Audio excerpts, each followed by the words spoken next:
Once again, welcome back to KC's Classes.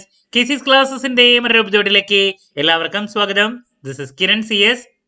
Calicut university BCom BBA 5th semester എക്സാംസിലെ അവസാനത്തെ എക്സാമാണ് നാളെ നടക്കാൻ പോകുന്നത്. ഫിനാൻസ് സ്പെഷ്യലൈസ് ചെയ്തിട്ടുള്ള സ്റ്റുഡൻസിന്റെ ഏറ്റവും ഇമ്പോർട്ടൻ്റ് ആയിട്ടുള്ള പ്രോബ്ലം പേപ്പറാണ് ഫിനാൻഷ്യൽ മാനേജ്മെന്റ്.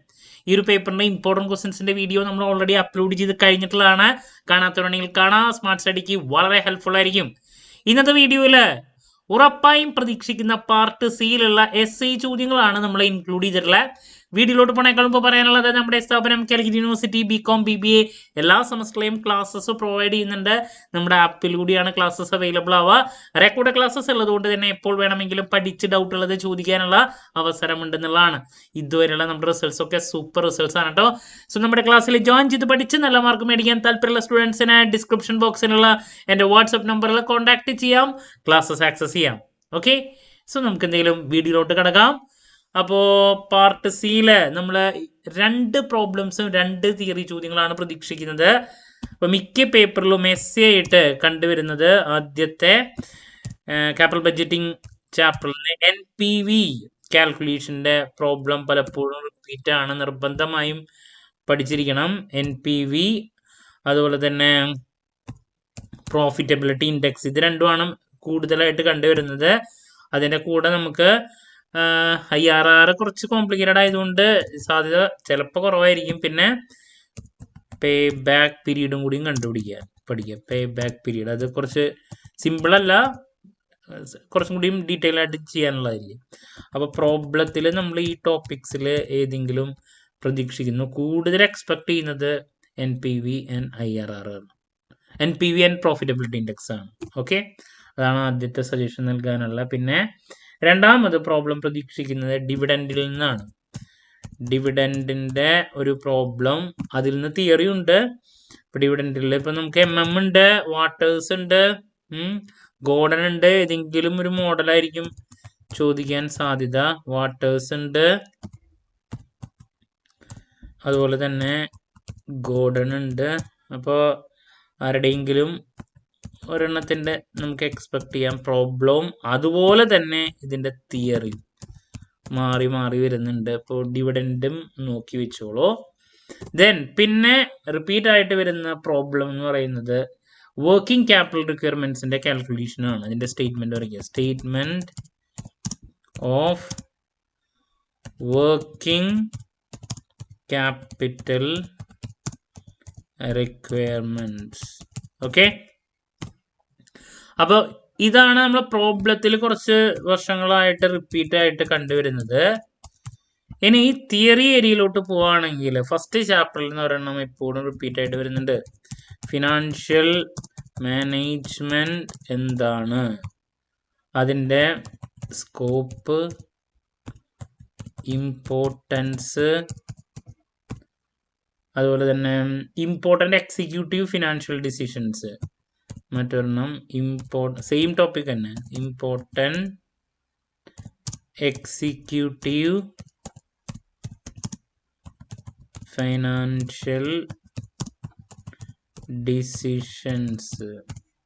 അപ്പോൾ അങ്ങനെ ഫസ്റ്റ് ചാപ്റ്ററിൽ നിന്ന് ഒരെണ്ണം നമ്മൾ പ്രതീക്ഷിക്കുന്നു. പിന്നെ റിപ്പീറ്റ് അല്ലാത്തൊരു ടോപ്പിക്കാണ് ലാസ്റ്റ് വർക്കിംഗ് ക്യാപിറ്റലിൽ നിന്ന് ഒറ്റ പ്രാവശ്യം വന്നിട്ടുള്ളൂ. Dimensions of receivables management. നോക്കിക്കോളോ, റിസീവബിൾസ് മാനേജ്മെന്റ് യൂഷ്വലി 2 മാർക്ക് 5 മാർക്കിലൊക്കെ കണ്ടുവരാറുള്ളൂ. ബട്ട് ഒരു പ്രാവശ്യം SCക്ക് ഇട്ടിട്ടുണ്ട്. അപ്പം നമുക്ക് നോക്കാം. റിപ്പീറ്റ് അല്ല, ഞാൻ വീണ്ടും പറയുന്നു കേട്ടോ, കണ്ടിട്ടുള്ളത് കൊണ്ട് പറയാണ്. പിന്നെ മറ്റൊരു ചോദ്യമാണ് ഇൻവെന്ററി മാനേജ്മെന്റ് ടെക്നിക്സ്. ഒറ്റ പ്രാവശ്യം ചോദിച്ചിട്ടുള്ള മറ്റൊരു തിയറി ചോദ്യം. എക്സ്പ്ലെയിൻ വാരിയസ് ഇൻവെന്ററി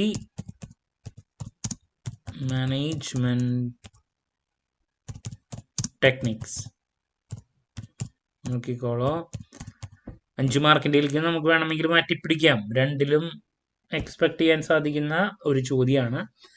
ഇനി ഒരു സജഷൻ കൂടി നൽകാനുള്ളത്, നമുക്ക് ക്യാപിറ്റൽ സ്ട്രക്ചറിനെ റിലേറ്റ് ചെയ്തുള്ള ചോദ്യം തിയറിക്ക് ഇടാറുള്ളതാണ്. അതാണ് ലാസ്റ്റ് ഒരു സജഷൻ കൂടി നൽകാനുള്ള. ക്യാപിറ്റൽ സ്ട്രക്ചർ എന്താണ്, then what are the principal determinants on the capital structure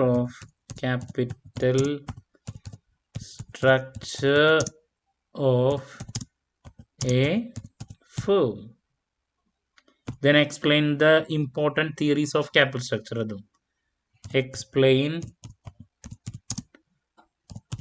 the important capital structure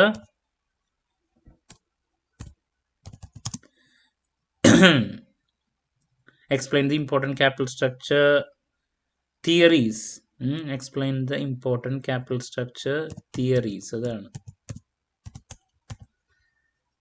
അപ്പോൾ ഇങ്ങനെ ക്യാപിറ്റൽ സ്ട്രക്ചറിനെ റിലേറ്റ് ചെയ്തിട്ടുള്ളൊരു ചോദ്യം വരാറുണ്ട്.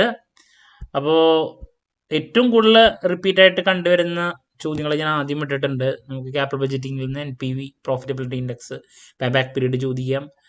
അങ്ങനെ പ്രോബ്ലം ഏതെങ്കിലും ഒരെണ്ണം, പിന്നെ ഡിവിഡൻഡിനെ റിലേറ്റ് ചെയ്തിട്ടുള്ള ഏതെങ്കിലും ഒരെണ്ണം പ്രോബ്ലം ആയിട്ട് തിയറി ആയിട്ട് വരാറുണ്ട്. ഉണ്ട്, വാട്ടേഴ്സിൻ്റെ ഗോഡൻ ഉണ്ട്, പിന്നെ സ്റ്റേറ്റ്മെന്റ് ഓഫ് വർക്കിംഗ് ക്യാപിറ്റൽ റിക്വയർമെന്റ്സിന്റെ problem, basic chapter of financial management, scope, importance, അതിന്റെ ഇമ്പോർട്ടൻറ്റ് എക്സിക്യൂട്ടീവ് ഫിനാൻഷ്യൽ ഡിസിഷൻസ്, പിന്നെ receivables management dimensions, various inventory management techniques, പിന്നെ ക്യാപിറ്റൽ സ്ട്രക്ചറിന്റെ theory, what are the principal determinants of capital structure of a firm. അപ്പോൾ ഇങ്ങനെ ഈ ചോദ്യങ്ങളാണ് കൂടുതൽ കണ്ടുവന്നിട്ടുള്ള 2 problems, 2 തിയറിയാണ് സാധാരണ വരാറ്. അപ്പോൾ ഇതിൽ നിന്ന് നിങ്ങൾക്ക് എന്തായാലും 2 കിട്ടും എന്നുള്ളതാണ്. 4 തന്നെ കിട്ടും ഈ പറയുന്ന ഏരിയാസിൽ നിന്ന്. ഓക്കെ, ക്ലാരിറ്റി കിട്ടിയെന്ന് പ്രതീക്ഷിക്കുന്നു. എന്ത് ഡൗട്ട് ആണെങ്കിലും കമന്റ് ചെയ്യുക, അതിനുള്ള മറുപടി ഞാൻ വീഡിയോസിലൂടെ നൽകുന്നതായിരിക്കും. മറു വീഡിയോയുമായി വീണ്ടും കാണാം എന്നുള്ള പ്രതീക്ഷയോടെ നിർത്തുന്നു. This is Kiran CS signing off. Have a nice day. Thank U.